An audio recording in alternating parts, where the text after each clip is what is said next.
Yeah. Okay, thank you very much. Well, good morning, everyone. Welcome to. Oh, yes. Good morning, everyone. Welcome to this meeting of the Pensions Committee. I'm obliged to inform you that this meeting is being live streamed and recorded. Members of the public will be able to view the meeting using the link on the agenda. The first item on the agenda are apologies and substitutions. We've received apologies from Councillor Brian Williams, and Councillor Chris Schofield is substituting for Brian. So welcome, Chris. We've also received apologies from Councillor Nathan England, and I believe there isn't a substitute for Nathan. And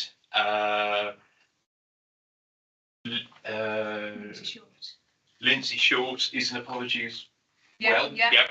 And Helen Macmillan is her substitute, and I believe Helen Macmillan is joining us virtually. Yeah. So welcome to you, Helen, because I believe this is your first meeting of the Pensions Committee.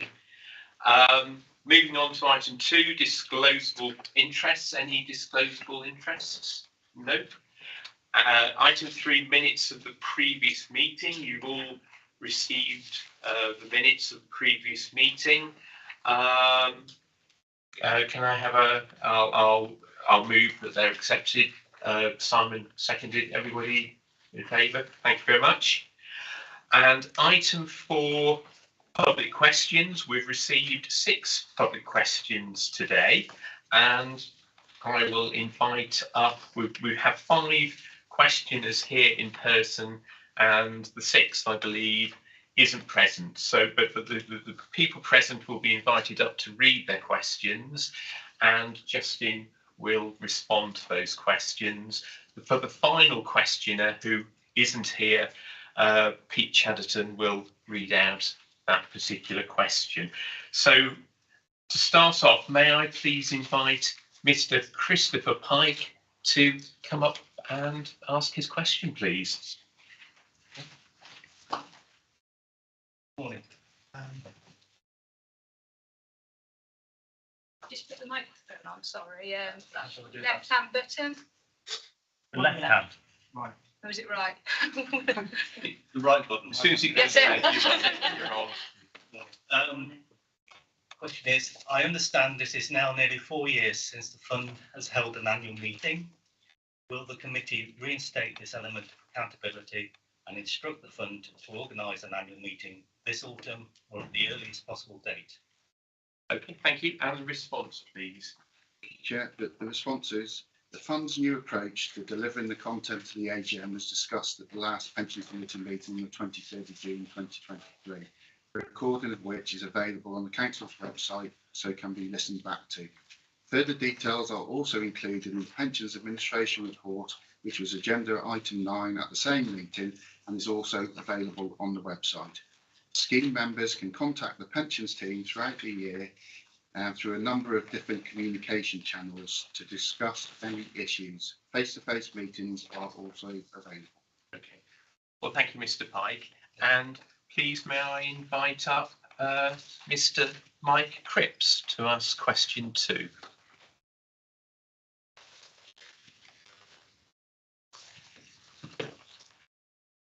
I'll take thanks. Yes, please. Thanks, Alex. As a member of the pension fund, I'm shocked that the fund still has investments in fossil fuels. It's now 20 months since the committee voted against Council's motion calling on the fund to divest from fossil fuels. And over this period, there have been many new alarming scientific reports, including findings that the Earth is dangerously close to many tipping points. Also, over these 20 months, we have witnessed accelerating climate impacts around the world, including devastating floods in Pakistan, wildfires in Canada, Greece and Hawaii, heat waves reaching 40 to 50 degrees C, prolonged droughts and crop failures. Will the committee now reconsider its decision in the light of this accelerating emergency? Thank you. And the response, please.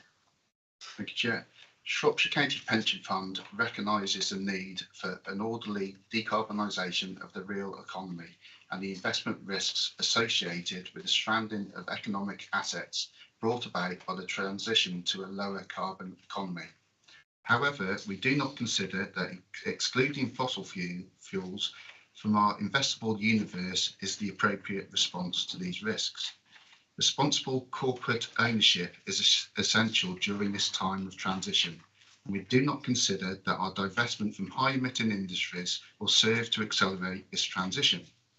Divestment by long-term responsible investors from high-emitting sectors will result in a larger proportion of shares being owned by investors less concerned about ESG issues, including climate change. We do not consider that this will contribute to more responsible corporate behaviour or increase the trajectory of decarbonisation. It is our view that disengagement is not the correct response to an accelerating emergency. Many of the largest polluters will be central to a successful and just transition. For example, the oil and gas sectors access to and understanding of global energy infrastructure is critical to a timely and just transition.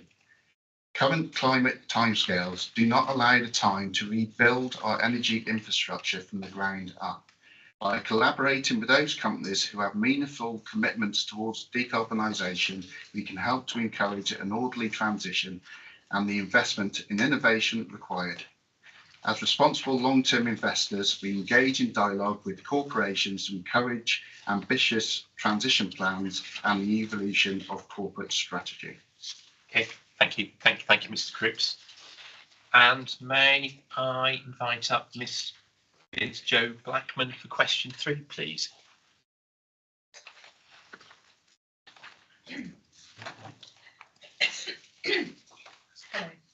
Hello. This summer, the world experienced its hottest 3 months on record by a substantial margin, according to the UN's World Meteorological Organization. The UN Secretary General responded by warning leaders that the era of global warming has ended. The era of global boiling has arrived. Leaders must lead. No more hesitancy, no more excuses. No more waiting for others to move first. There is simply no more time for that. It is still possible to limit global temperature rise to 1.5 degrees and avoid the very worst of climate change, but only with dramatic, immediate climate action. In the light of this warning, will the committee review its climate change strategy, including its complete reliance on engagement with fossil fuel companies and its assumption that incremental change is fit for purpose? Thank you. And please may we have the response? Our approach to climate risks and other ESG risks include identifying, assessing and managing these risks according to our investment strategy. We expect our FCA regulated managers to integrate ESG considerations into their investment processes, and we challenge them on their delivery of this expectation. Through integration, the managers should identify and assess risks and opportunities, including ESG risks of each investment based on its fundamentals. Once these risks are identified and assessed, managers will manage the risks according to their risk management framework. Our preference to management of climate risk is through active stewardship of these companies. This is in line with our view that an orderly transition presents the best outcome to our investment return. We consider that corporates need strong and responsible owners that are prepared to take a longer-term view and consider interests of other stakeholders. In the absence of such ownership and leadership, the economy will not accelerate this transition and is likely to have the opposite effect. Through divestment, we would forfeit our position to effectively influence high-emitting companies, a risk which is compounded by the understanding that other, less responsible investments would be willing to continue holding these assets while not driving the company to transition in an orderly manner. We are cognizant that industries are not equally challenged by climate change. For example, fossil fuel companies and financial services face exposure to the risks of stranded assets. Not all companies within the industries are responding equally to these risks. We are also aware of the risks of focusing on the supply of fossil fuels and neglecting the demand side of the debate. It is unlikely that the supply of fossil fuels will decline without a reduction in demand. A holistic approach to investment and the associated stewardship activity is required. We believe that through our holistic approach to responsible investment, we can contribute positively towards a transition to a low carbon economy. Okay, thank you very much. Thank you, Ms. Blackman. And may I invite a question for Ms. Gillian Davis, please, to the.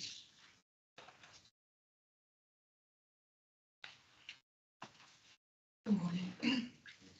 This weekend, as world leaders gather at the UN Climate Ambition Summit in New York, millions of people are united in a demand for a rapid, just and equitable end to fossil fuels. Will the committee play its part in a transition to a safer, healthier and sustainable world by raising its ambition and divesting from fossil fuels? Thank you. May we have the response, please? Yeah, the response is Shropshire County Pension Fund's approach to stewardship is underscored by a belief that our influence as a shareholder is best leveraged through meaningful engagement with portfolio companies. We remain confident in our conviction that divestment from the fossil fuel sector will not influence a transition to a lower carbon economy and will not impact real world emissions. We remain committed to using the influence conferred upon us shareholders to positively influence corporations and policymakers in order to accelerate the transition to a lower carbon economy. Our stewardship strategy involves direct engagement with portfolio companies and regular monitoring of external managers, with a formal escalation process which we use when insufficient progress is being made towards the fulfilment of our engagement objectives. Our fund managers can sell a holding in a company or choose not to invest in the company at any time, and we expect ESG analysis to be an integral part of their investment process. Progress towards a low carbon economy is unlikely to be linear, but the evidence is clear that engagement is working. This is demonstrated by the differences in climate transparency and decarbonisation's ambition between companies engaged by the Climate Action 100+, an investor-led collective engagement initiative, and those not, as well as differences between publicly and privately owned companies. Thank you very much, and thank you, Ms. Davis. And for question 5, may I invite to the table Mr. Dougal Hurst, please.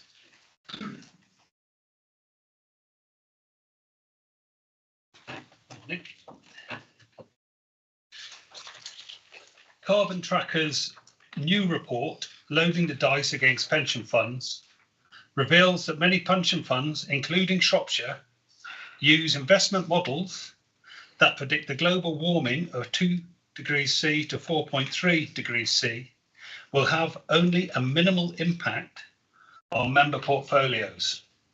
This relies on economists' flawed estimates of the damages from climate change. The report underscores that such economic studies cannot be reconciled with warnings from the climate scientists that global warming on this scale could be an existential threat to human civilization.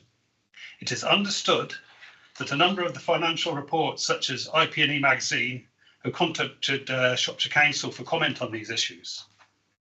Will the committee follow Carbon Tracker's advice to look at the compelling evidence in the climate science literature and to implement investment strategies which are based on rapid wind down of the fossil fuel system and on a no regrets precautionary approach?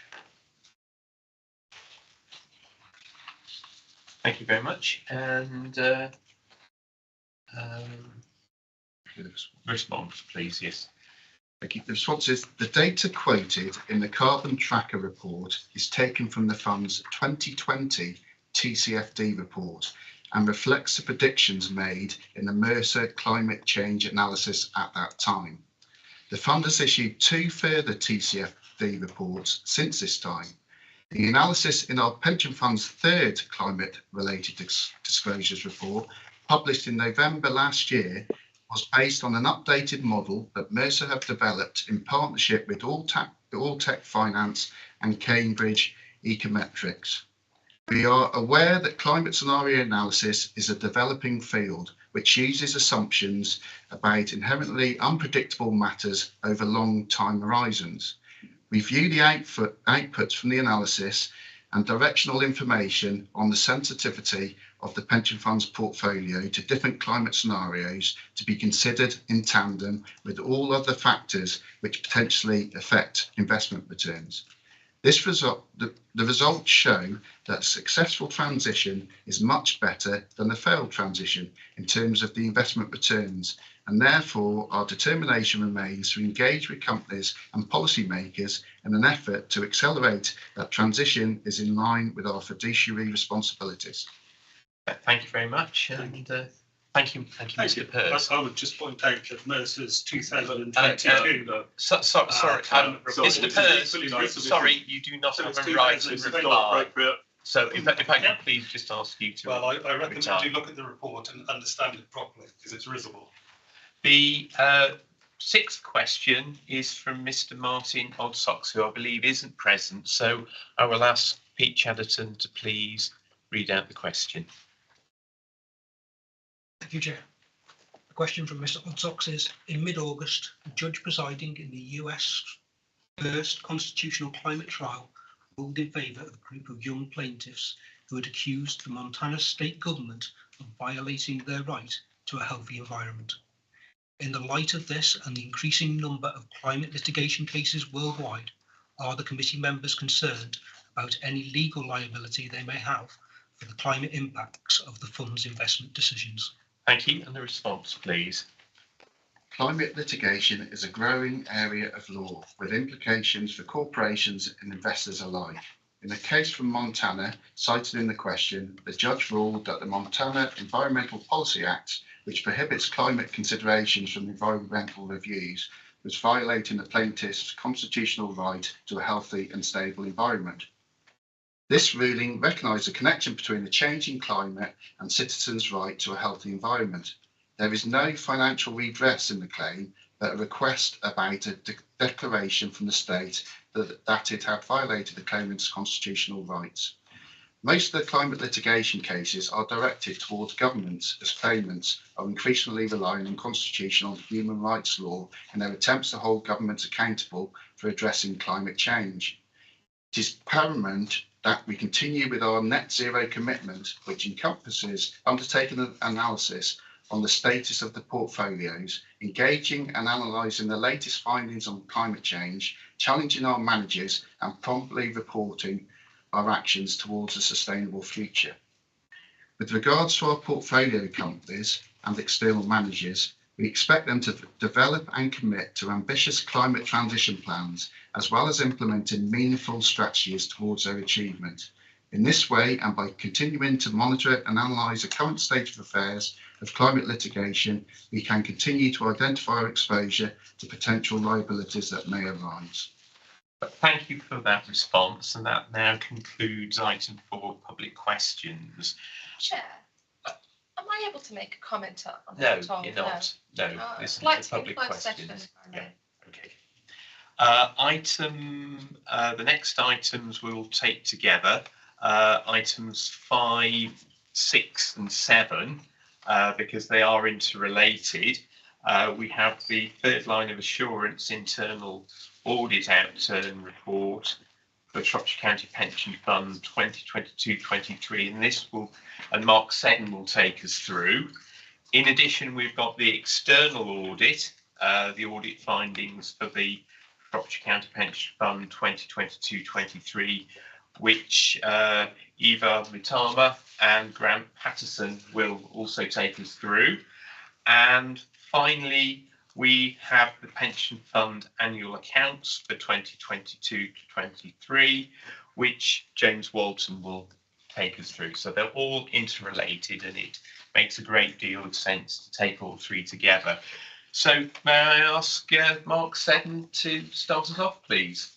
Yes, thank you, Chair. Good morning, everybody. I'd like to present the internal audit outturn report for Shropshire County Pension Fund for 2022-23 this morning. You'll see at point 1, this report provides the committee with a summary of the work undertaken by internal audit for the year ended 31st of March 2023 and provides the Chief Executive's year-end opinion on the fund's internal control environment. Point number 2, we've got the executive summary, and this goes on to say that this annual report provides members with details of the work undertaken by the internal audit fund. It reports on the progress against the annual audit plan agreed with the head of pensions. The final performance has been good, with 100% of the plan being delivered. There were 5 good assurances were made in the 22-23. A total of 4 recommendations have been made in the 5 audit reports related to the year for the fund. It's important to note there were no significant or fundamental recommendations raised in the year, and that's very important. In addition to the 5 internal audit reports issued, we've also completed 2 pieces of IT consultancy work. The first was a cyber analysis workshop, and the second was some support for the project board meetings in respect to the procurement of the new pension system throughout the year.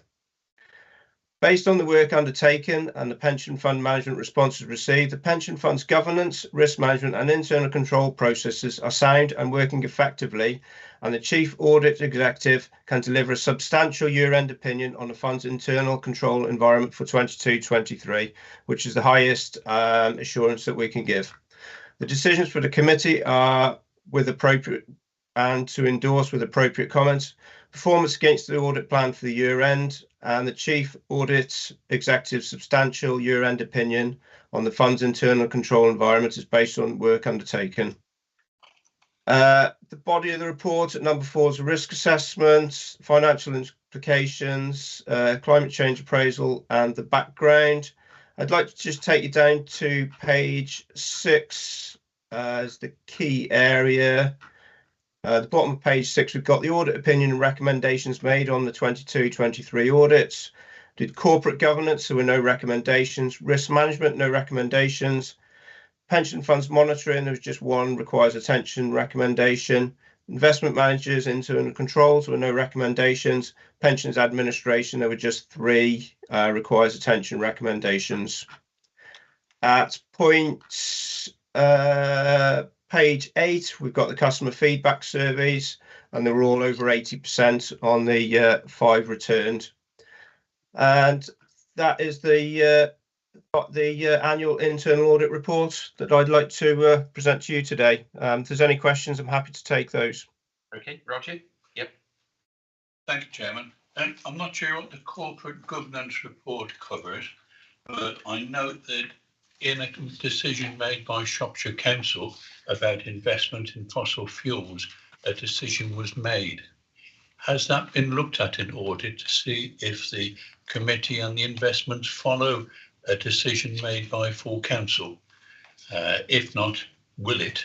And how can that be looked at? Because the decision was made some years ago, and as has been shown by some of the questions, there is concern by some that whether the council decision has been considered and taking it forward. Thank you, Chairman. Yeah, if we look at page 12 of the report, the areas covered in the corporate governance audit are at point 4. I wouldn't want to go into specifics at this moment. If there are specific areas that we need to look at in the audit, that's something that we can consider going forward, and something that we can pick up with the team, Justin, Pete and Debbie. Okay, thank you. Any other questions? Well, I think it gives us great comfort that we've got the highest assurance that can be given on the internal audit. I think that is really extraordinarily good, and I think this committee should congratulate our pensions team, particularly on this outturn. It's really very, very good indeed. Moving on now to Grant Patterson, please, and Eva Matama for the external audit. Yes, thank you, Chair. I hope you can hear me. Yeah, I'm joined today by Eva, who has taken up the audit manager role from Keith Gervaisa, who did the planning. But Eva's been overseeing the finalisation of our audit work in relation to the pension fund for this year. What you have in front of you today is, we've called it an interim audit findings report. Our work is substantially complete, but as I'll allude to in a moment, there's a couple of pieces of work that we're just finalising in relation to that. So if I take you to it's page 3 of our report, page 23 in your packs, we completed, or have been presently done our work over July to September. It's been mainly remotely undertaken. I suppose in terms of that, we've not identified at this point in time any adjustments to the financial statements that actually impact upon the pension fund's reported financial position. Consistent, I suppose, with prior years, we have identified in relation to, there are timing differences between the time that the pension fund has to close down its financial statements and the time that some of the capital statements arrive. In terms of that, our work to date has identified differences of just over £10 million, primarily in level 3 investments in relation to Harbour Vest and global infrastructure. I don't think it is necessarily unusual with pension funds or with these type of liquid assets to see that these statements come in later. That's only half of our materiality in that sense, so it's not a material issue for the financial statements, and we are reporting it as an unadjusted misstatement, which management are proposing not to adjust on the basis of materiality, and that they would need pensions committee and then ultimately audit committee approval for that. We've not raised any new recommendations coming out of our work in relation to the Harbour Vest and the global infrastructure findings. That sort of in a way was rolled over from last year, when I think that the overall differences were slightly higher and closer to our materiality mark. But in terms of the work that is still to be completed, there is some IT work being undertaken across both the council and the pension fund, and because of the sort of integration of those IT systems, the work hasn't quite been finalised yet. I think a draft report is now available, but it's only just come out recently. So we'll update that. I'm not anticipating any particular issues around Altair as the main one we look at from the fund's perspective. We're still sort of doing some final works around benefits and contributions testing, and in relation to a couple of the assets. In terms of LGIM, we have now got the bespoke fund listing, so we're just going through finalising our testing on that. Nothing's come out to date, but we've got to go back to prices on that. We have received the LGBS Central information that we needed. That didn't arrive though till late August, or at end of August. So we're still finalising that, and we are waiting on their final controls report, which should happen at the end of the month. So subject to that, I mean, that's a caveat to the findings of where we are within that. But overall, at this point in time, if nothing significant changes, we're proposing an unmodified audit opinion on the pension fund's financial statement. The link we're getting, as in the past, that will be linked into finalisation of the work on the council's main accounts going forward. In relation to, I think actually probably the next item in terms of on your agenda, we also do have to issue a consistency opinion in relation to the pension fund annual report. So that work we issued once we've issued our opinion on the accounts. I mean, from our work to date, I mean, we're comfortable with, we read the annual report as other information. There's nothing coming out of our reading of that gives us concern as your auditors. And I'm sure James will take you through that in a moment. If I just turn over the next page, onto page 4 or page 24 in your pack, just one item of work that we have been undertaking this year is, as I'm sure members are aware, the triennial valuation as at March 22 came out earlier this year.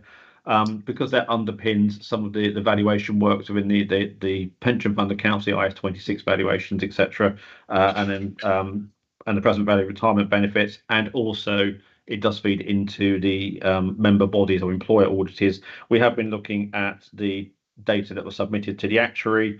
Because of the size of the fund, we looked around about 25 samples of data, just to say that's completed, and there were no issues coming out of that data. So we were comfortable, and we were reporting that back to the employer auditors that the information that the fund produced for the actuary was consistent with its underlying records, and that's undertaken about every 3 years. That one, in addition to some of the annual testing that we need to do. So just moving on through the report, just very quickly on page 26 of your pack, just a reminder in terms of materialities. At the fund level, we worked to £27 million, just about 1.25% of the net of the gross investment assets. This year, just to remind members, we have changed our approach to the fund accounts in terms of mainly looking at benefits and contributions, where we set a separate materiality. So we've lowered that this year to 8.5 million, and that's because we think that members will have an interest to make sure that their pensions are being paid accurately and the fund is collecting contributions. So as a firm, we've applied that across all of our pension fund audits for this year. So that's what we're working to in terms of the accounts. In terms of the following pages in relation to significant risks, we didn't identify any issues with management override control for our journals work, or any issues that would suggest that we needed to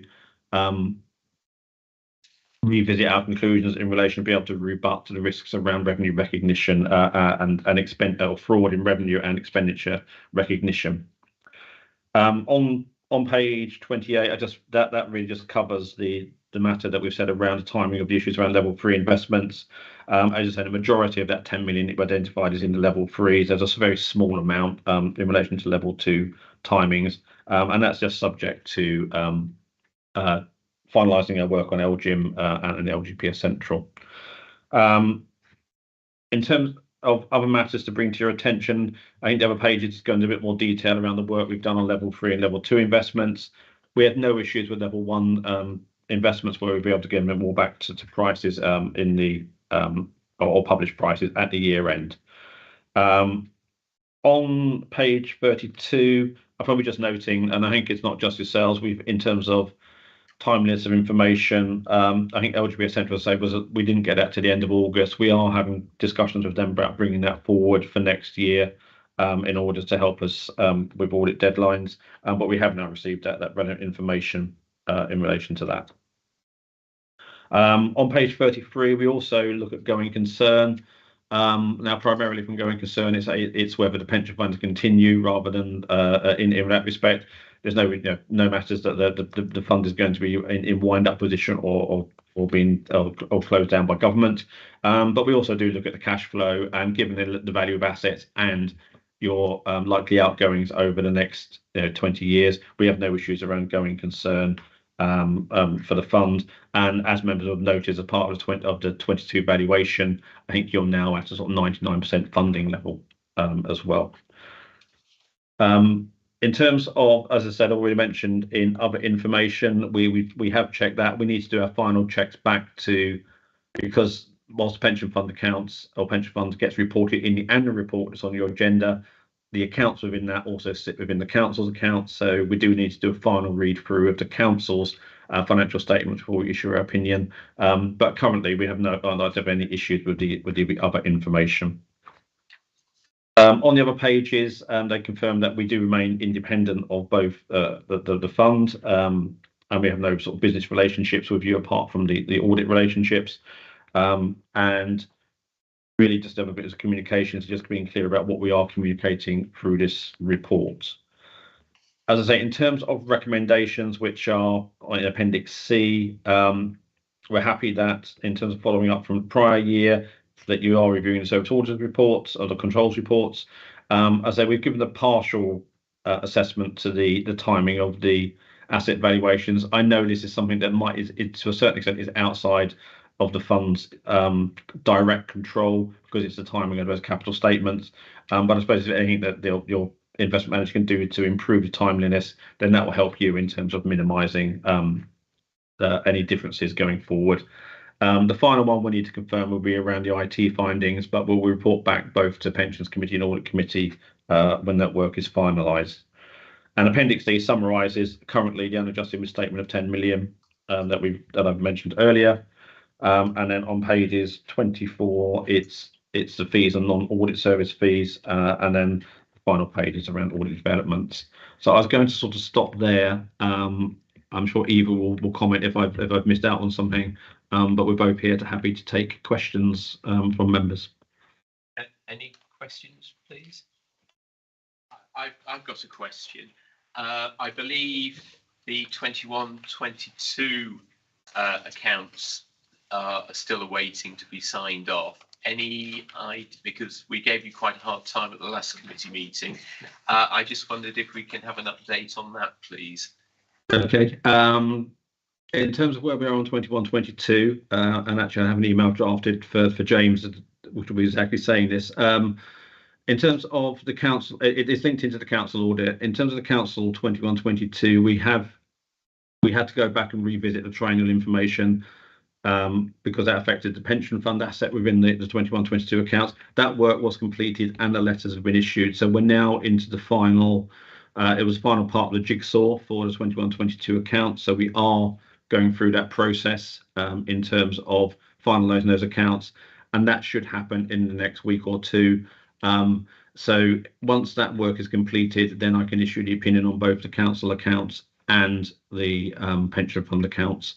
So it's more integrated to the council accounts rather than the pension fund accounts. I think the one thing that we just need to look at potentially adjusting it on the 21-22 is you to go down option C in respect of reporting your retirement benefits. So it's a question, I don't know from the trial evaluation whether that needs to be significantly updated or not, but it's reported as other information within your financial statement. So it's from an audit perspective, we don't have to do any sort of detailed working on that. We just need to make sure it's consistent with our knowledge and understanding. So I'm hoping in the next couple of weeks that everything should for 21-22 be concluded. Okay, well, thank you very much for that. Any other questions? No? Well, in that case, we'll move on to the annual accounts for 22-23, and over to James, please. Thank you, Chair. So item 7 is the annual accounts for 22-23. So the reason we take these kind of 3 items together is because there's a lot of work goes into producing these accounts, and they show a view of the pension fund at the end of the year. What the internal audit report is showing is that you can have confidence in the internal control, an internal control framework that enables these accounts to be delivered, and then the work that Grant Thornton will do in terms of the audit of the accounts themselves, again, can allow you confidence in the figures that are reported. So those 2 elements together, added to the fact that you then have the opportunity in reviewing those accounts to look at the performance and the position of the account at the end of the financial year. So the report itself demonstrates that the fund did actually decrease in value by £95 million. That took it down to £2.244 billion, and that obviously was a combination of a number of performance elements over the year. The accounts themselves were drawn together very quickly and in line with the council's accounts deadlines, which is a substantial amount of work. And personally, I'd like to thank the team for all the work they've done to produce that.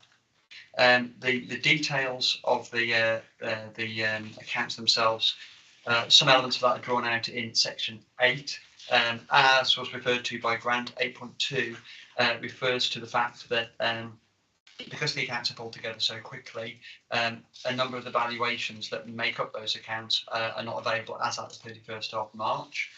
So instead, valuations as at the 31st of December, or in some cases the 30th of September, are used. And because of the time it then takes for the external audit to be completed, there is a potential for those valuations to be different, and further valuations, for example, the September valuation is then updated at the end of December. That then becomes available by the time before the audit is completed.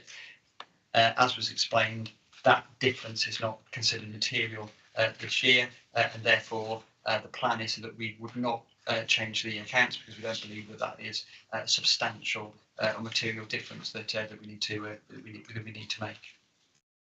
Section 8.3 just points out that around about £19 million worth of contributions came in from employees, and employers contributed a significant amount more, the £57 million, and also just points out that that was quite a variance from the previous year, because Telford and Wrekin Council paid their figures up front a couple of years ago, so there was no contributions in the intervening year before, and then this year it's back to payment going through again.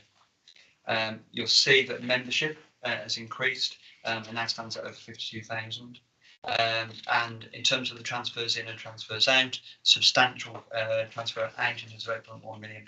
This is staff that have moved employment and their figure transferred from the employer, but actually a slightly bigger transfer back in.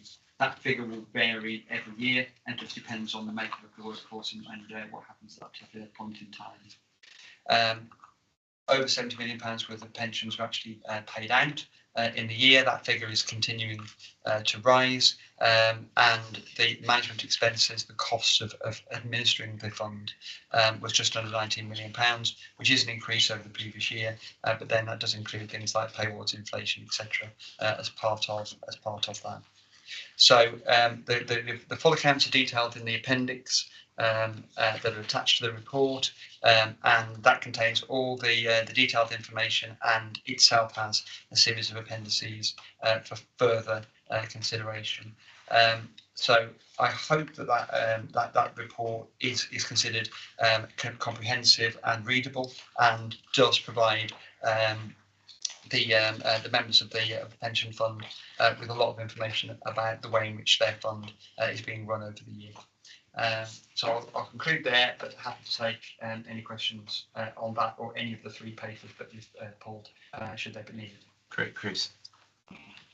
Thank you, Chair. Can I just ask James about 8.7, the management expenses? Is that excessive? The management expenses, it's a big fund, and so when you look at the value of that, it's a very small percentage, and those management expenses are benchmarked against other organisations. So Debbie probably has a better idea in terms of where that sits in terms of the administration costs compared to other funds. But from memory, we've always kind of been middle of the pack in relation to that. We've not been particularly high, but when we get onto the administration report, for example, you will see all the work that's been done across the board. Added to that, we have obviously the performance costs in relation to the pension. The managers of the pension funds, the various investments, all of those. With that comes a cost associated with success or failure in terms of managing those. Again, it's a very big fund, so all those management expenses need to be taken into account. And any other? Yes. I think, James, it's the excuse me, it's the fund manager's costs which make that cost so high. I mean, it's a bit lost in the word administrative and expenses, but I think what you're doing is paying the people who actually manage up to £2 billion worth of. That's correct. Got that correct? Sorry, and through you, Chair. Again, that will vary from year to year, as depending on that there will be performance related costs associated with that, but there will also be just general costs that are paid regardless of performance. Yeah, actually, that was just a point of information. Can I pick up? I think it's on page 55. I think it says that the fund is 100% funded, and it would just be a pity if that doesn't get highlighted, because I think last time we met we were like 94% funded, and to be 100% funded from is something which we should feel comfortable about, if nothing else. So congratulations on that. I'll just start to pick up on one of the questions actually, and I think it's on page 160. I found it with Mercer's input on the scenarios that are likely to come out as a result of climate change. Carbon Tracker is actually quite a serious think tank, climate change think tank, and I just wondered, James, if you've got any further sort of comment on the scenarios that Mercer's are looking at. I mean, are they lowballing it, or is there even an answer to that? Through you, Chair. I'm happy for Justin or Pete to comment in more detail around that. I think my understanding of this is that these are very complex scenarios that are drawn out, and at no point are we relying on those as an absolute. So they give a guide in terms of the implications of where this may be. It is a model, and that model is fairly new. It's in its infancy of being drawn up, over a period of time, that modelling will get better. Although, of course, my hope would be that it doesn't matter what the modelling is, because actually we start to see a turnaround in terms of the impact of climate change. But what we would do is use that. We need a basis, and we need a series of experts to pull together what that basis and that modelling may look like, and then on the back of that we can make decisions which take that into account. But as I say, it's not an absolute in relation to that. It is a guide. Thank you, James. Yeah, I mean, just to give you a bit of background to it, obviously we have the climate change scenario done for us every 2 years by LGPS Central, the pooling company. Now, at the moment, they use Mercer's as their primary contact in terms of putting that together, but they do go out to tender each time when they actually put that to make sure that, as James has illustrated, the science behind this is changing all the time, and we're getting more and more aware of what these things are. So as part of their processes, they go out to tender each time to put that together. We won't get the next climate change scenario won't be this year, it will be next year effectively. So that'll be the next time we tender on a biannual basis. No, thank you. And Carolyn, please. Yeah.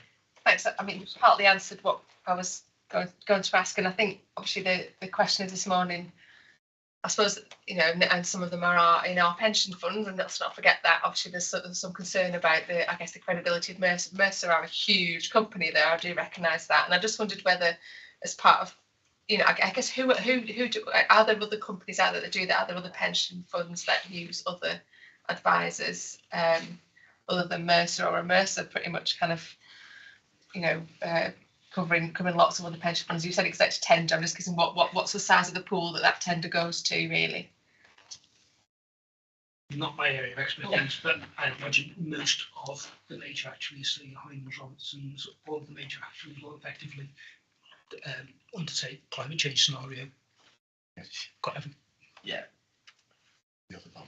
Yeah, I'd like to get Aon in that, Pete, as well. Yeah. I mean, we do climate scenarios on a lot of our clients. I'm actually touching on it later in the training today. I would say, obviously Mercer's are a big firm. They do have a thingy. There are all of the major pension consultancies do this. So if you think Mercer are probably a significant player in that, along with us, WTW, Hyman's in the LGPS sector. There are other firms that do it as well. So there are a lot of firms that do that. So there is not a shortage of area for them to tender and look at. Obviously, Central work with Mercer's at the current time. Okay, thank you. We've also got a question from Helen Macmillan, please, on virtually. So over to you, please. Oh, hello, everybody. Can you hear me okay? Yes, we can. Yes, yes, Helen Macmillan Unison, substitute for Lindsay Short. I was just going to ask James, why has the pension fund decreased in value by 95 million, is it? Do you have any idea at this stage why it has decreased in value? Just a general overall view. I'm also a member of Shropshire Pension Fund as well. Yeah. So the details of the reasons for the decrease in value are included in the appendix in the annual report, the investment performance. So like we discussed several times at these committees, 2022 was a particularly difficult year in financial markets. The Shropshire County Pension Fund has over 50% of its funded in equities, for instance, and 2022 was a bad year. Equity markets were down, so that is the main reason. But there is a section within the annual report under investment performance. It gives the performance of each manager and the reasons for that. And obviously, there's lots of other economic geopolitical issues that went on last year as well. The war in Ukraine, high inflation, significant interest rate rises. So this all impacted on the fund last year, which is the reason for the decrease. But the detail is in the annual report. Okay, thank you. Just another question. Certain countries like Denmark and Ireland have actually moved away from investing in fossil fuel, and the majority of UK universities have actually they've chosen to divest away from fossil fuels. Do you think the performance of the fund has actually got anything to do with the fact that Shropshire Council are still investing in fossil fuels, given the fact that a lot of pension funds are now moving towards ethical investment? Well, in fact, if you look at what happened in the stock market yesterday, fossil fuel shares actually went up about 5%, and miners went up about 5%. I'd just like to come back to something a little bit earlier about the business about the fund actually going down 85 million. I think the most important thing to bear in mind is, for the first time, and I think it says in the report, 23 years, our assets, our investments, actually balance our liabilities. We're about 100% funded. Now, this is the first time that has actually happened for 23 years. When I started on the Pensions Committee, we were only about, I think, 75% funded. So there was a massive gap. But through good management, through our investment managers, we've managed to claw back that gap, and we've reached the sweet spot where our assets actually balance out with our liabilities. But we need to go further than that. We want to have a bit of a buffer so that when markets actually dip, as they do, because markets go up and down all the time, if we've got a buffer, if we can get our fund 110% funded, say, we have got that buffer, so if markets decline, we're still going to end up around about 100% funded. So that is the really, really important thing that we can take great satisfaction from, is that the fund actually now can meet all its liabilities. And we want to maintain that position, and we want to give our managers a full remit to invest in whatever they feel are good financial investments to make sure that our fund continues in this vein. Thank you. Okay, no, thank you, but thank you for your answer. But I am a member of Shropshire Pension. I contribute towards the pension. I want to see ethical investment. I don't want to see investment in fossil fuels. Therefore, why can't you ask all the members of Shropshire Pension what they think? What do they want to do? Do they want to divest away from fossil fuels, or do they want to continue investing in fossil fuels and not in the future of our children? So therefore, could we not have a move, maybe at an AGM, and actually make a decision to ask every member of Shropshire Pension to actually vote on whether they want to continue to invest in fossil fuels or not? Do they care more about money, or do they care more about the environment and our children's future, basically? And why is that not being done? I know other pension funds actually ask their members this question, so therefore, why can't we? Thank you. So if I begin, I think this is something that's been debated long and hard. I think the thing that we have to remember, and the thing that is a consequence of managing a pension fund with 57,000 members in it that's worth over £2 billion, is that fiduciary responsibility, that responsibility to ensure return on our investment is an overriding factor, and we have to risk assess that. Climate change is one of the risks associated that this fund has to manage, and what we have is a series of investment managers who have expertise in ensuring that we have the highest level of return that we can get. And it is the responsibility of the committee to ensure that we diversify our investments in such a way that we are able to manage all of the risks associated with the funding in the pension fund. So in the same way that I am absolutely sure that whichever sample of the population you take, there would be a majority that would say that climate change is a huge issue that needs to be managed appropriately. Regardless of that, the pension fund members absolutely want to ensure that they get their pension at the end of having paid into it for their working life.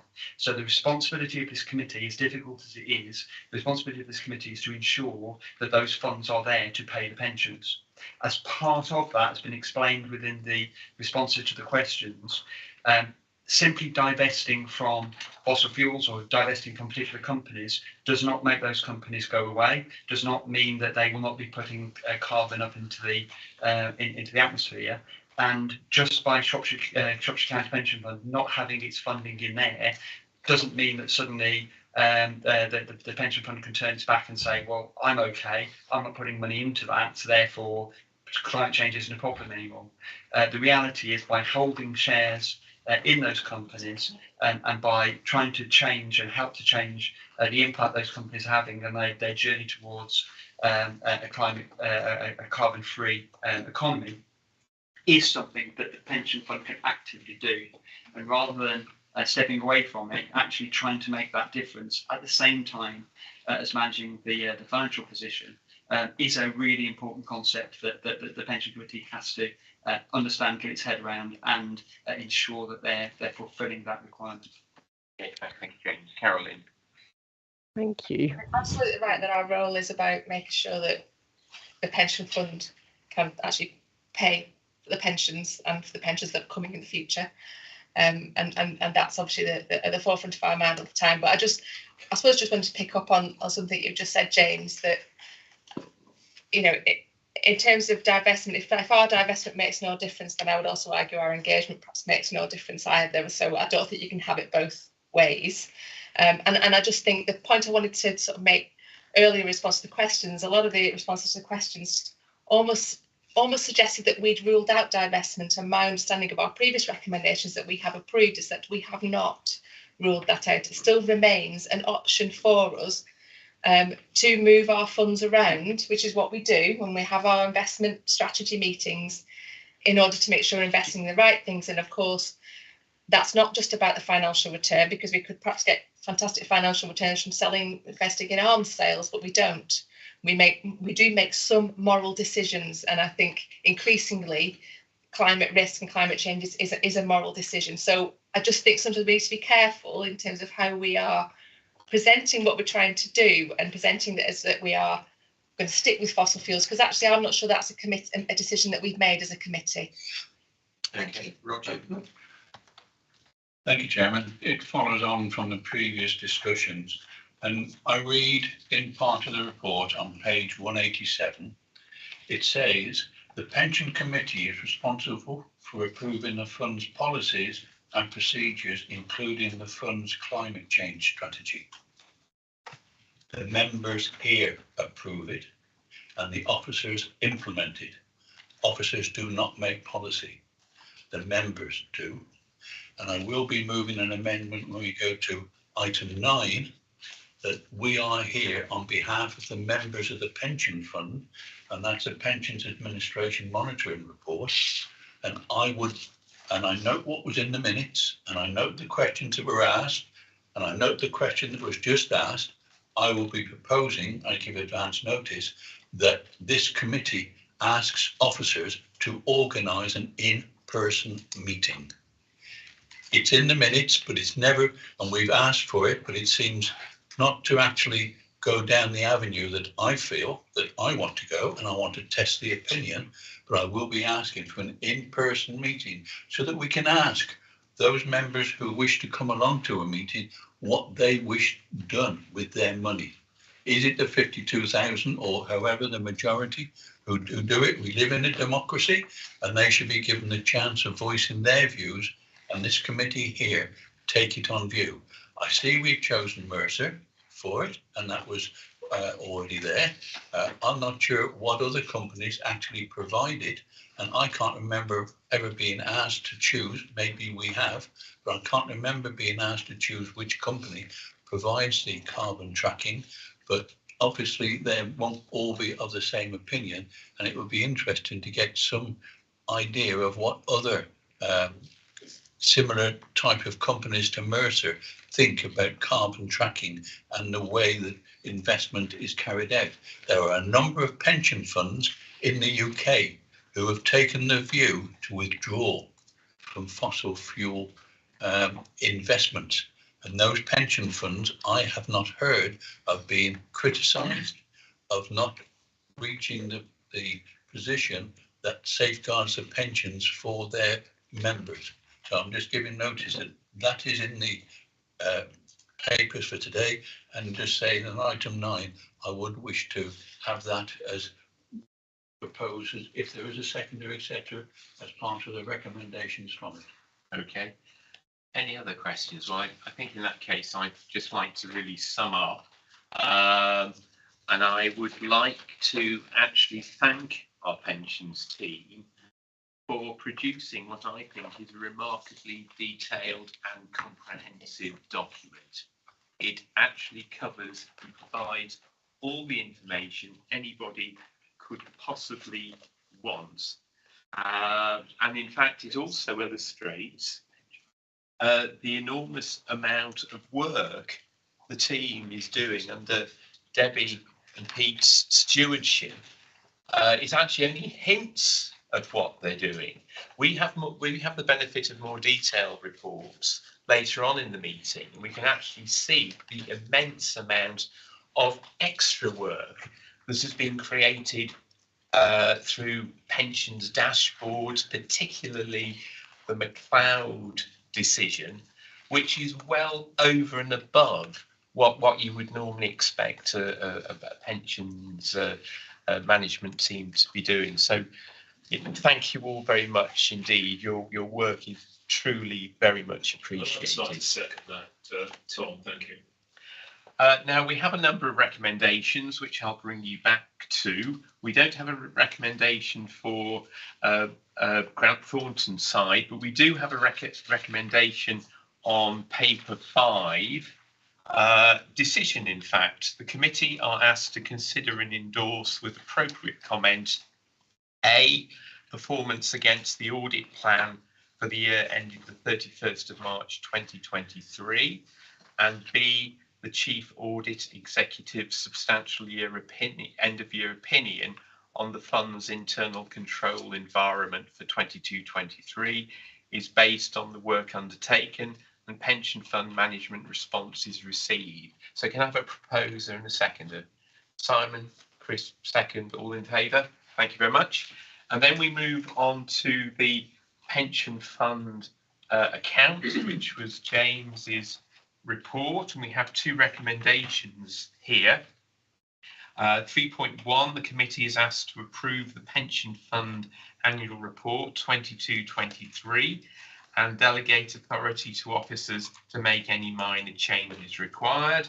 And 3.2, the committee is asked to approve that the chair and executive director of resources sign the letter of representation for Grant Thornton. Can I have a proposer and seconder? Roger proposed, Simon second. All those in favour? Thank you very much. So that concludes items 5, 6 and 7. Do we sign up after the meeting, or I'll sign my bit now. Okay, and then I'll do mine as well. Thank you. Thank you.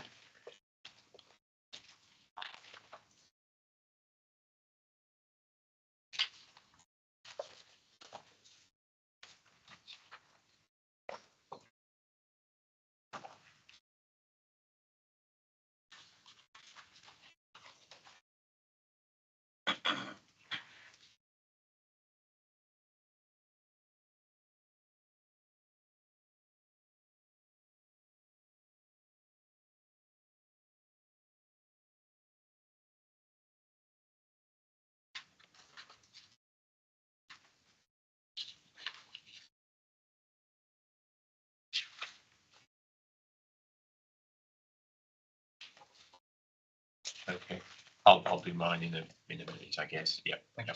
Okay, thank you. Moving on to item 8. This is corporate governance monitoring, and Pete Chatterton will take us through this, please. Thank you, Chair. I think most members are familiar with this report. It's one that comes to each quarters committee.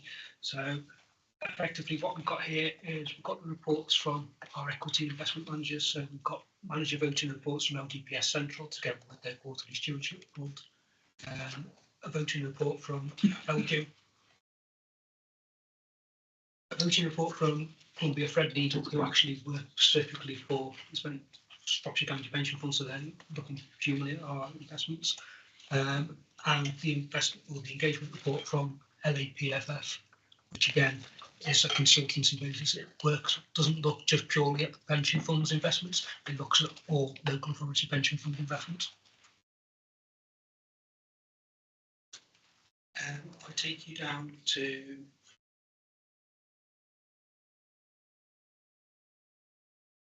part 8 on the response. So, as I said, during the last quarter, Columbia Threadneedle have continued to actively engage on companies on funds' behalf. Their report is Appendix C, and that's probably the most crucial one because that's the one that specifically relates to effectively what the fund's invested in.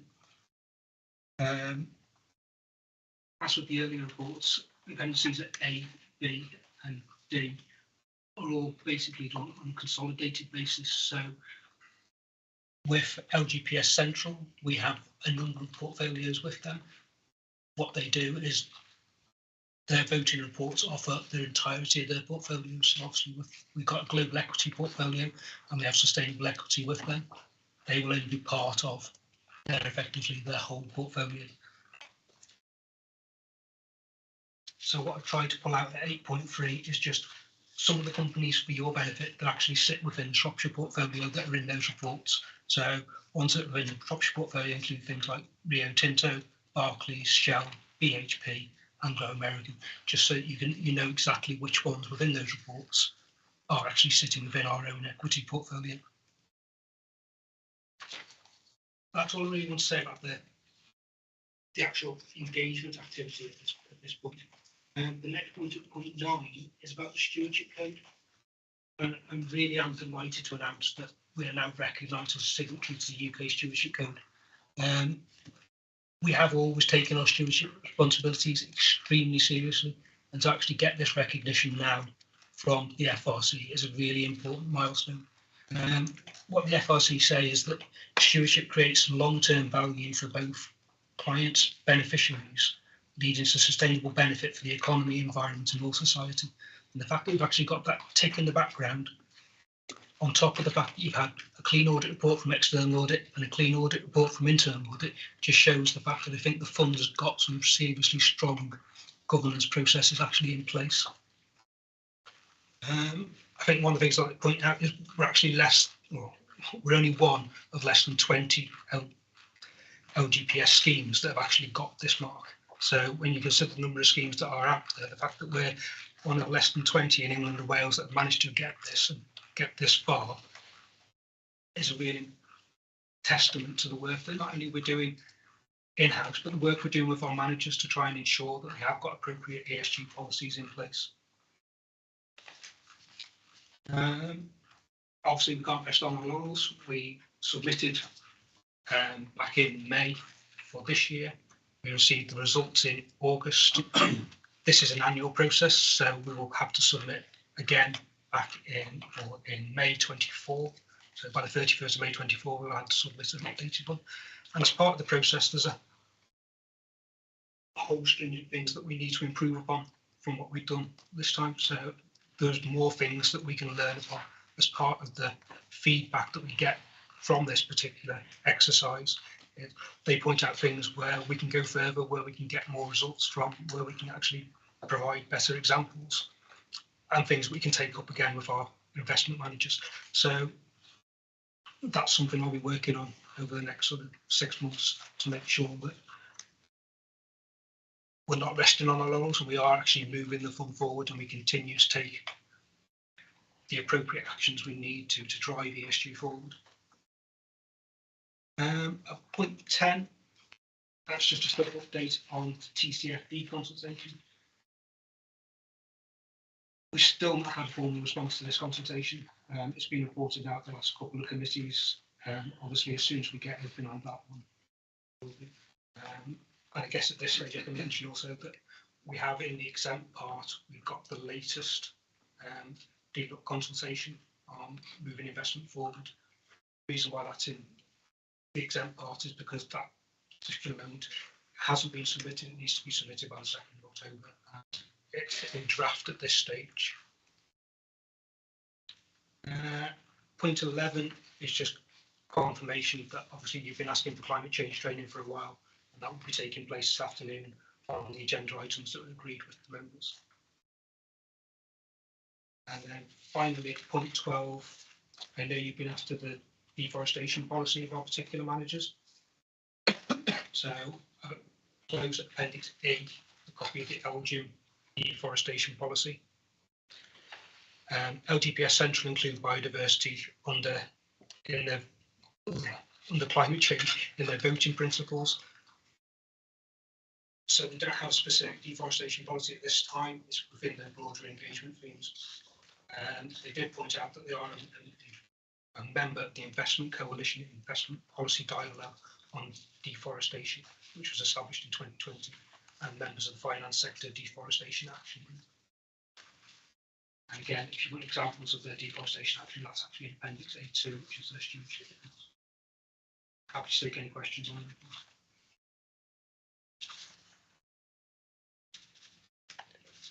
Yes, it's just really a comment actually on page 272. It does actually say, we've talked about divestment. It says we have removed a Chinese company from our divestment list. So this is LGIM. I would assume there actually is a divestment list, so that if companies don't meet the transition which LGIM are working with them to achieve, there's a divestment list. So yeah. I think one of the important things to note is that the pool's equity, the fund's equity investments are in pooled investments, so they're not segregated mandates. We can't specify exactly what those managers can and can't invest in. We give overall promises, and as part of our effectively recruitment of those managers, or LGPS Central's recruitment of those managers, there are stringent ESG checks they do at the start as to what they're actually, but they are pooled investments. So we don't have we can't go to LGIM and say, you can't invest in this particular thing, because we are only one member of a number of investors within that particular pool. It's a good point, Phil. Peter, sorry. You did choose to move to a fund at LGIM that has a lower carbon weighting and has some exclusions. So you chose to move to that fund at LGIM from the global index, and then they are the exclusions that are underlying that fund. And just following on from that, we've actually reduced our carbon footprint in just a matter of a few months by 46%, which not only are we in the top quartile of funds because we are a signatory to the stewardship code, we've actually done what we said we were going to do, and we've actually reduced our carbon footprint by 46%, which we took, and on top of that, the icing on the cake is the fund's 100% funded. So I mean, you know, we are really, really doing well, Shropshire Council Pension Fund. Thank you. Tom. Yep. Philip. I just want to come back to the stewardship code and actually just make sure that members do know how big this is. I'm speaking from the perspective of not just Shropshire pension funds, but also my involvement with other funds. I have also been involved in the work elsewhere of submitting the application for a fund, including virtually losing the will to live by proofreading the draft version. There is a huge amount of work involved in this. It is extremely rigorous in terms of process of the application being approved. And as Peter's alluded to, there's a lot of ongoing work. It's one of the things I actually do quite like about the process. It's not a wishy-washy thing at all. This has got teeth. It does include a requirement to show outcomes from engagement work. We also tie in with our partners in the Local Authority Pension Fund Forum in the work that they do. So this also links together, and as I say, or Peter's alluded to, I've seen the list of people who are signatories on this year's list. There are a lot of asset managers in there, a lot of whom who were rejected in their initial applications. It's not a given when you apply. There are a number of corporate funds in there, but we are indeed one of the few that have actually achieved that status so far in the LGPS. And part of it is the sheer amount of work that is required to achieve this standard. I'm delighted to say the other funds I'm involved with have also achieved this status, so I'm a bit smug about that. But nevertheless, it is a very high standard that you should take comfort from. And I should say, on a wider LGPS basis around the conversation, we do beat ourselves up rather a lot about a lot of issues, where in fact the LGPS itself is a fantastic organisation and is a huge exponent in the climate change debate. So I just encourage you to keep this in perspective. We are here for our pensioners first and foremost, but actually the whole of the LGPS, right across each individual fund into the whole, is making huge progress with engagement in a responsible sort of way. You know, as been told before, you can't have a place at the table in the discussion unless you are there and you can use your collective clout. So I'd strongly suggest that you remember that we work with partners in this, and together we can make a big difference. Thank you. Carolyn and then Roger. Yeah, I was just to make a comment about the stewardship code and just congratulate Pete, Justin, Debbie and the team on the work on that. I think that is really positive. I think we have made positive moves, as you pointed out, Chair and Colin, in terms of moving our investment, some of our investment across to more sustainable investments as part of the LGIM, and I think I've welcomed seeing the deforestation policy as well. So for me, this is, it does show, I think, that responsible, sustainable investment with the environment in mind, given our financial position, that we're at 100% actually can work, and I'd like us to do more of it. Thank you. Roger. Thank you. I'd like to join in congratulations. Yeah, I recognise some of the hard work. I don't know it because I'm not involved, but recognise the hard work that's been done in actually attaining it. However, and there is a but. Okay. In Appendix C, Columbia Threadneedle Responsible Engagement Report, I see there's a selection there. That's just a selection of the different ones that they do as regards the climate and actions that they have taken. Because I see there's a reference about science-based targets initiative. I'm not sure what that is on page 311. And it gives an example of various ones, and reference about total energy SE, and there's a reference there about a verdict. They lack peers, including BP, Shell, and Equinox. Oh, Shell's gone back on something that they said they'd do. We're all aiming for 50%. We'll continue to engage Total to engage. So I do note that, and we're involved in it. And as far as the deforestation goes, my comment on that is that stewardship to collectively work towards portfolios that are free from forest risk agriculture, and then by 2025, publicly report credible progress. Are we going towards deforestation as an aim, just going to work towards it? I would hope we're not going towards deforestation. We're going towards the opposite. Sorry, yeah. Sorry, Chairman. Yes. Yeah. I do not want to invest in companies. Yeah, I do not want to contribute to companies who invest in deforestation. Yes, okay. My slip of words. So yes, that's what I'm looking for.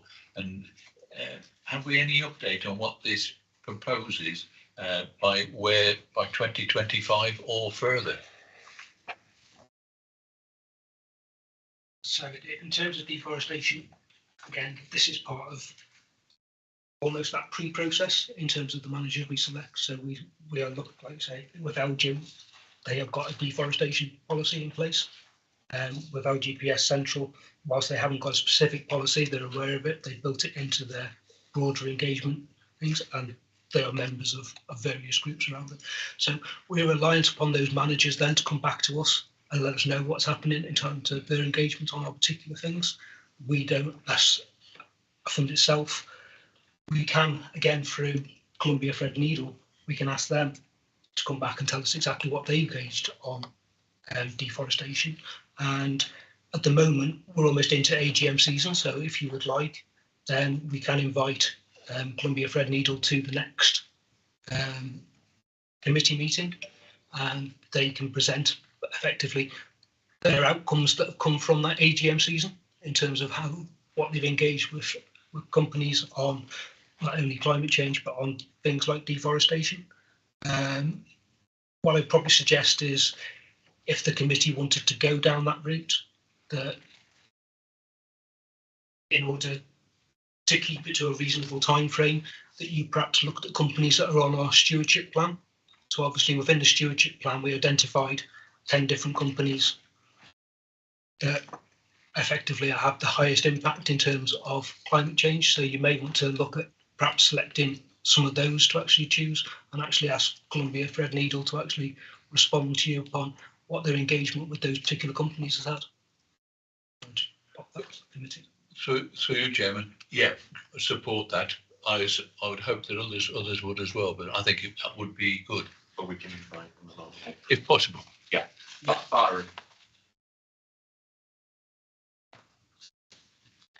You're right, can you hear me? I'd just like to echo what everyone said here. Well done on getting it to 100%, and there is we can see there's a lot of work goes on in what you do. Just a couple of things. Obviously, totally agree that our forefront is ensuring that the pension fund is sustainable. And see, we're starting to look at going into deforestation and so on. It's coming away from that. One thing I would like to say is it's well and good having we've got a couple of sorry, getting myself confused there. I had it perfect in my mind then what I was going to say. We have a responsibility. You have a responsibility to ensure that the money's there. We have a responsibility to ensure that the money is there wisely. I would say it's well and good investing in things like fossil fuel companies, and they get a great return.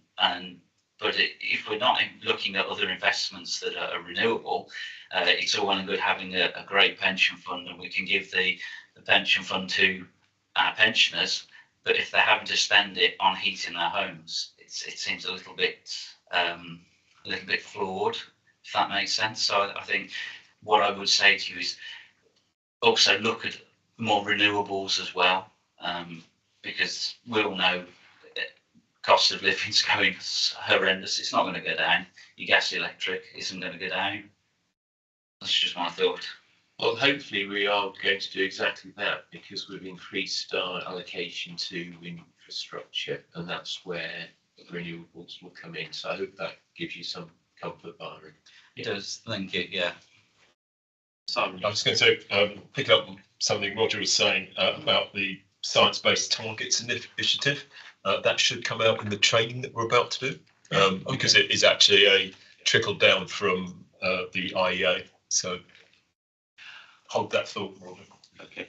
Well, I think we'll move on to the recommendations. There are two recommendations. One is that we accept the position as set out in the report as regards Appendix A1, A2, B, C and D. And we're further invited to note that the fund has successfully been recognised as a signatory of the Financial Reporting Council (FRC) UK Stewardship Code, which promotes best practice on governance. So, Chairman, your I proposal. propose that, but can we say that we congratulate officers? Yes. Include that word in part of that recommendation. For the immense amount of work that they are doing. Yeah, I'm quite happy to do that. So you're going to propose, seconder? Yep. Chris, all those in favour? Okay, thank you very much. So we'll now move on to item 9. And this is Debbie's report. We've got notice of an amendment. We are actually, the recommendation is all we're asked to do is to accept the position as set out in the report. So can we actually tag an amendment on to that? We can do. Okay, that's fine. So you green light there, Roger. Do you want me to do now or after Debbie gives the report? I'm easy on either way. I think let's have Debbie's report first, I think, please, and then we'll go into the other stuff later. Okay, the report is giving an update on how we're managing the administration part of collection of money and payment out of benefits and keeping all of the data safe for the council. So we've got some updates around about the performance of the team across calculating benefits and actually looking after the help desk and our ways of communicating with our members. The communication and governance team have ensured that all of the deferred members and the active members have had their annual benefit statements over the summer. That's a statutory obligation on the fund to ensure that those go out. They all went out on time. It's good to note that we only have nowadays 380 deferred statements that go out in paper format and 249 actives. We will acknowledge that fund membership of people going in and accessing their information online is still hovering around about the 50% line. So obviously, if you're not getting a paper copy and you're not going online, people are not looking at that information. So that is still an area that we're working on trying to improve with members. There's an employers meeting in November online, which has been advertised to all the fund employers to join. There's many communications that have gone out there to the employers and to the employee and into the employees. A bit of information on the employer performance there at point 10. So we do keep on top of ensuring that our employers are well trained and can provide all of the information we need. Without their information on the members, we can't actually keep the data clean. So we do keep an eye on that. Just interesting, going back to Councillor Schofield's point, my team don't cost 18 million.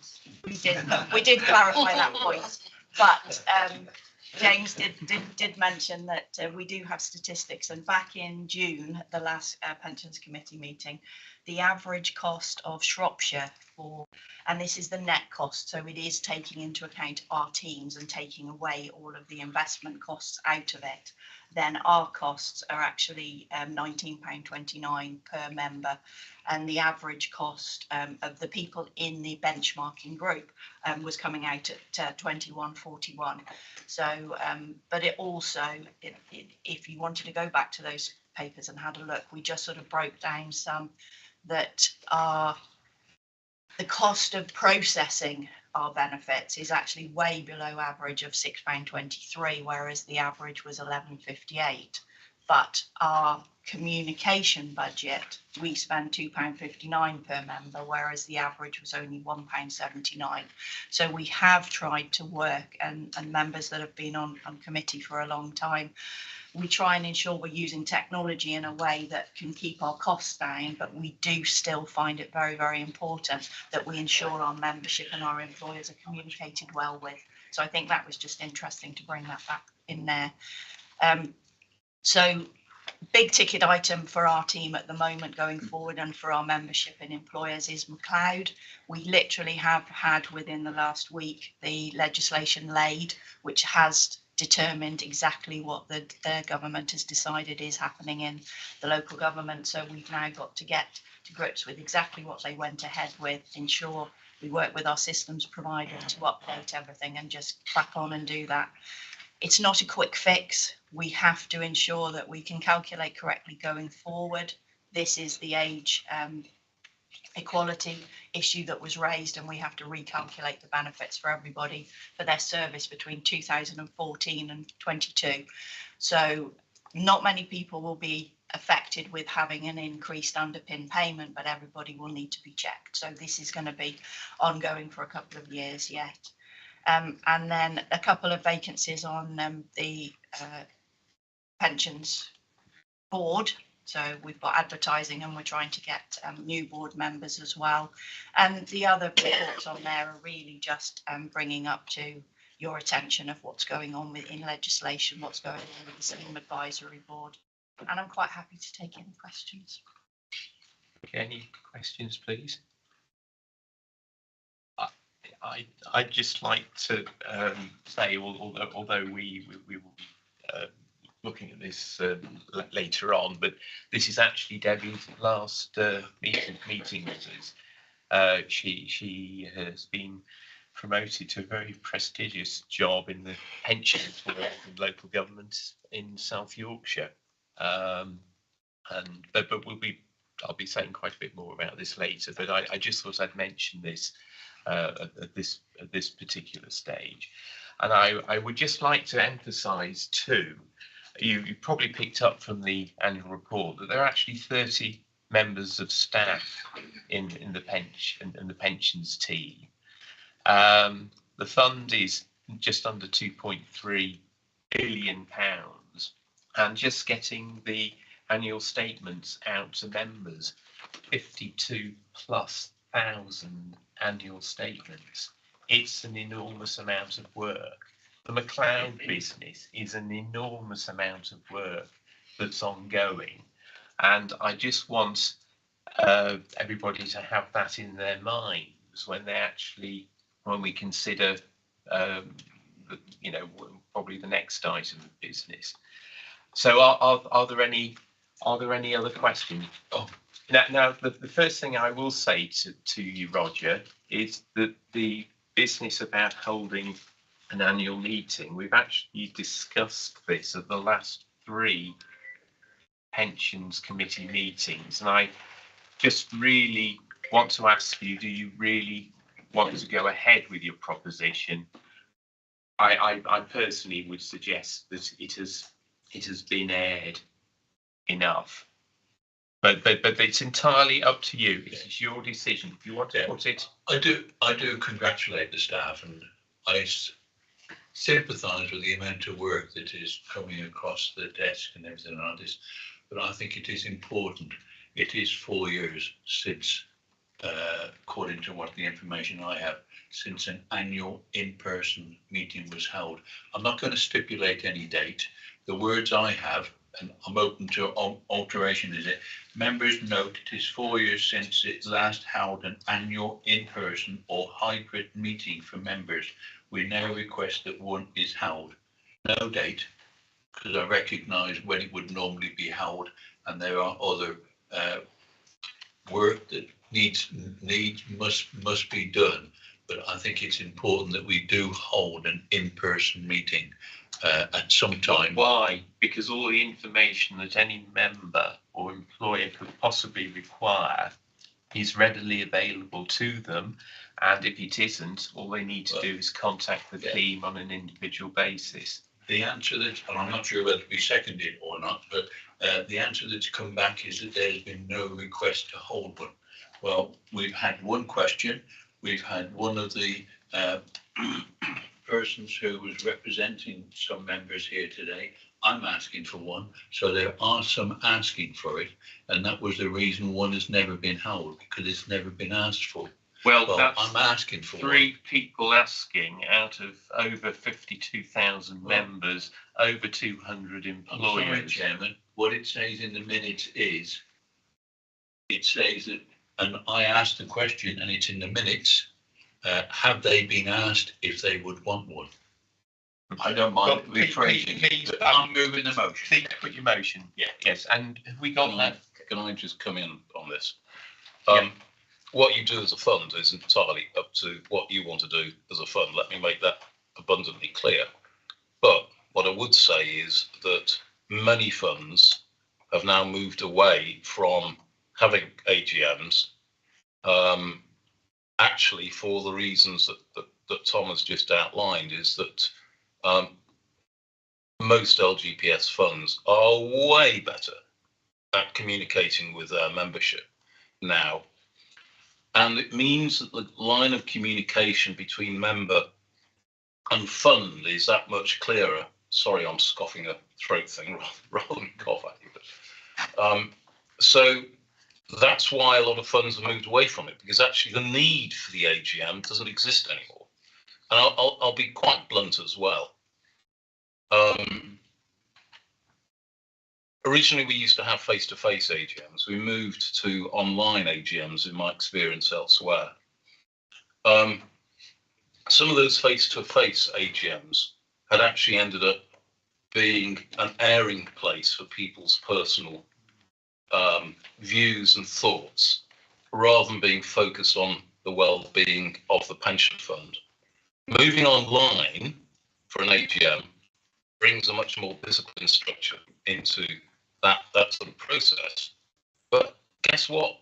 People actually didn't want to play a game because they realised they couldn't rant and rave, and I'll put it as bluntly as that, about their pet subjects, which frankly was doing no good to anybody anyway, and putting the officers in particular under a hell of a lot of stress trying to handle that sort of situation.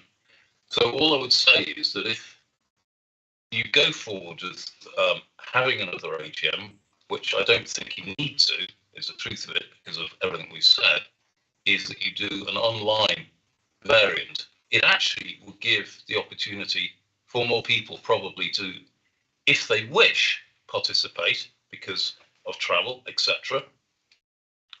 So I'll leave it like that. But as I say, the world has sort of moved on from the face-to-face AGM for very good reason. Okay, thanks. Well, first of all, my apologies, because Roger actually moved the motion. I should have then immediately asked if it was seconded. So apologies, I didn't do that. Is there a seconder? I'll second. Okay. So we now have a debate. Now, can I come back and then I'll shut up, Chairman? Is it? Yeah, I don't mind in person. I said it can be in person or hybrid, whichever works. But what I would like is for the contributors, to have something besides the employers. The employers have one, and I think the others should have one as well. How it's held, I'll leave it open, but I would like one to be held. Now, what I want to do is give our non-voting members opportunity to speak. Helen, you had your hand up first, so I'll let you go first, and then we'll go Byron, and then we'll go Jean. So Helen. Oh, hi. Yeah, I just think it's good to have an AGM, whether it's hybrid, a hybrid meeting in person or online, because it gives the members an opportunity to speak and comment on what the fund are investing in. And I mean, obviously, you do a very good job for us as regards, it is in profit, it's self-funding, but they need an opportunity to speak and to comment. And I think it's good feedback for the people running the fund as well. Okay, thank you. Okay, thank you, Helen. Byron. Hi, you're right. Funny thing, yesterday I was talking about this with a colleague, and I said my role is an employee representative, so I'm a trade unionist, and I'm there to put what's best or the employee views forward. And she said, well, how do you know that it covers everyone? And I was like, well, it does from our union's point of view, but there's a lot of people in the pension scheme who may not be union members, so I may not be touching them, and so on. So I think that an AGM would be a really good idea, whether you do it person or hybrid. And to come to, sorry, I'm really sorry, I've forgotten the name. And I can't see it. Philip. To cover Philip's point, yeah, you do get at meetings, you get people with personal agendas, and they'll sit and argue, and it turns into a bit of a shambles. However, when you have a good, and this is not me bigging you up too much, Tom, but when you have a decent chair who will stop that happening, that's when it's controlled. And from my point of view, and seeing Tom chair these meetings, when they do get out of hand, he steps in, so I don't have any concerns with people going off on a rant. And now I'll start going off on my rant. Okay, thanks, Byron. Jean. Well, I assume we're talking of employees and pensioners all being involved at the same meeting, because there always used to be two separate ones in there. It did. No. I think they sort of merged into the last one we held. Right. Was for everybody apart from employers. Yeah. I think so. I guess that would be the model. Yes. I'm not sure how many people would actually attend, because bus services have got an awful lot worse. So anybody having to travel would probably have a problem getting here. And a lot of pensioners, obviously they're getting older all the time. The ones that used to come to the meeting, I know several that used to come have all died in the last few years. So I would think there would be a very small take up. But it is nice for people to have the opportunity to come and know what's going on. Okay, Carolyn. Yeah, I mean, I'm happy to second Roger's amendment to the recommendation there, because I mean, ultimately, we are talking about money that people have invested as well as employers, so it's individuals' money as well, whether they're currently still investing or that's ended. And I think just as we have that meeting and talk to employers, I think it is right that we have that opportunity. If take up is low, if there's very little engagement, then we can review it again. But I think because it's been a number of years since it's happened, I'm guessing, I don't know whether it stopped because of COVID and we just haven't picked it up again. And I recognise the fantastic work the team have done in terms of the communication, but that's a one-way. It's largely a one-way communication unless you have a problem, and then or a query on your pension, and the service is excellent when people do have that. But having a collective of current and ex-employers as fund members, I think would be valuable. Let's see how it goes, and then we can have a review after that to then see if it's worthwhile continuing.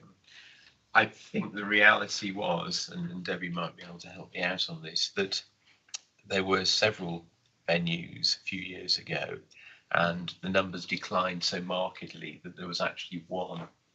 And the last one we did hold before COVID, I think the attendance was 50, excluding the investment managers that travelled to come and present.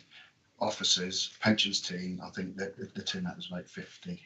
We used to do 3. We do one in the morning at Telford and Wrekin, we do an afternoon one here, and we do an evening one to pick up the people who worked. And no, I would just agree. And we also used to do a separate, so that covered all membership could come to that meeting, and we did a separate one on top as well, Jean, for pensioners. Yeah, but again, that one petered out with the numbers that were attending. I mean, just to add, I mean, I agree with the issues about travel. And we've had even more buses removed, haven't we, lately? So, I think that the idea of hybrid, we've got the technology now to do something that's hybrid, or even fully virtual. But I think there's ways that we can engage in that sort of much more dynamic dialogue with the membership as a group, and I think it's worth trying and exploring since we haven't done it for a number of years. Well, right, okay, Chris, Simon, do you want to say anything? Chris first. Let's go around. I just think with this chair that there'll be so many personal opinions on the climate change and everything that I think that they take their eye off the ball. That it's all about transition slowly, and as fast as we can say slowly. And as you pointed out, 46% of the carbon footprint's already been achieved, and anybody, well, to me, anybody in the same mind would see that we're trying to divest from it, and everybody's pensions are the same. My pension's the same, my personal pension. But to call an AGM, I think would attract those with the strongest opinions, and those who are happy with the performance of this pension committee are very happy indeed. Thank you, Chris. Simon. Yeah, I mean, there's a cost, of course, to organising the meetings, and nobody's discussed that yet. But it should be factored in. If people have strong views on how this pension, their pension fund is being operated, they should come to us or the pension fund managers. I mean, the communication is actually 2 ways. It has to be 2 ways, not just whether somebody's made a mistake on how much you receive, but also whether I don't like the way you're doing the business, whether it's divestment or whatever I mean, you may have a view as to how the whole thing should be structured. No hedge funds, for example. Please tell us. And I'm not aware in the 2 years that I've been doing this, we've actually had a lot of we have the regular questions, which is good, but we haven't had a lot of questions about how this fund is being run and managed. So, quite frankly, I would not encourage an AGM. I mean, in my own personal pension don't have one. So, thank you, Simon. Roger, do you want to just wind up as you are proposed? Yeah, I think briefly, yes. Yeah, listening to it, the motions there, I think it's all been said. Whether it is in person or just purely online, I put in person there, but I'm easy whichever way it is. It's just to give a facility for the members and pensioners to actually come in and do it, and it can be governed maybe better online, but and it might even be cheaper, whichever. But to make that facility available to do it, and we'll see how many use it. Lots of other pension funds still do them, along with Nest, the government's pension fund. Yeah, I'm in a pension fund, and they hold it, which is a electricity supply industry. They hold it at one of the still running power stations all over the country once per year. Okay, well, the motion has been put. All those in favour, please. 2, and all those against, 3. So the motion has been lost. Okay, thank you very much. Now, moving back to the report 9, the recommendations.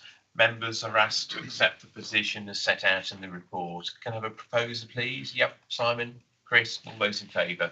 Yep, okay. We now move on to item 10, the exclusion of press and public. To consider a resolution under paragraph 10.2 of the Council's access to information procedure rules that the proceedings of the committee in relation to agenda items 11 to 15 shall not be conducted in public on the grounds that they involve the likely disclosure of exempt information as defined by the categories specified against them. Proposer, please. Simon, seconded by Chris. All those in favour? Unanimous. Thank you. Sarah, please, can you Yeah, I'll just turn off ask the Chris to read recording? that. Now, what I am proposing is if we want a 5-minute comfort break, so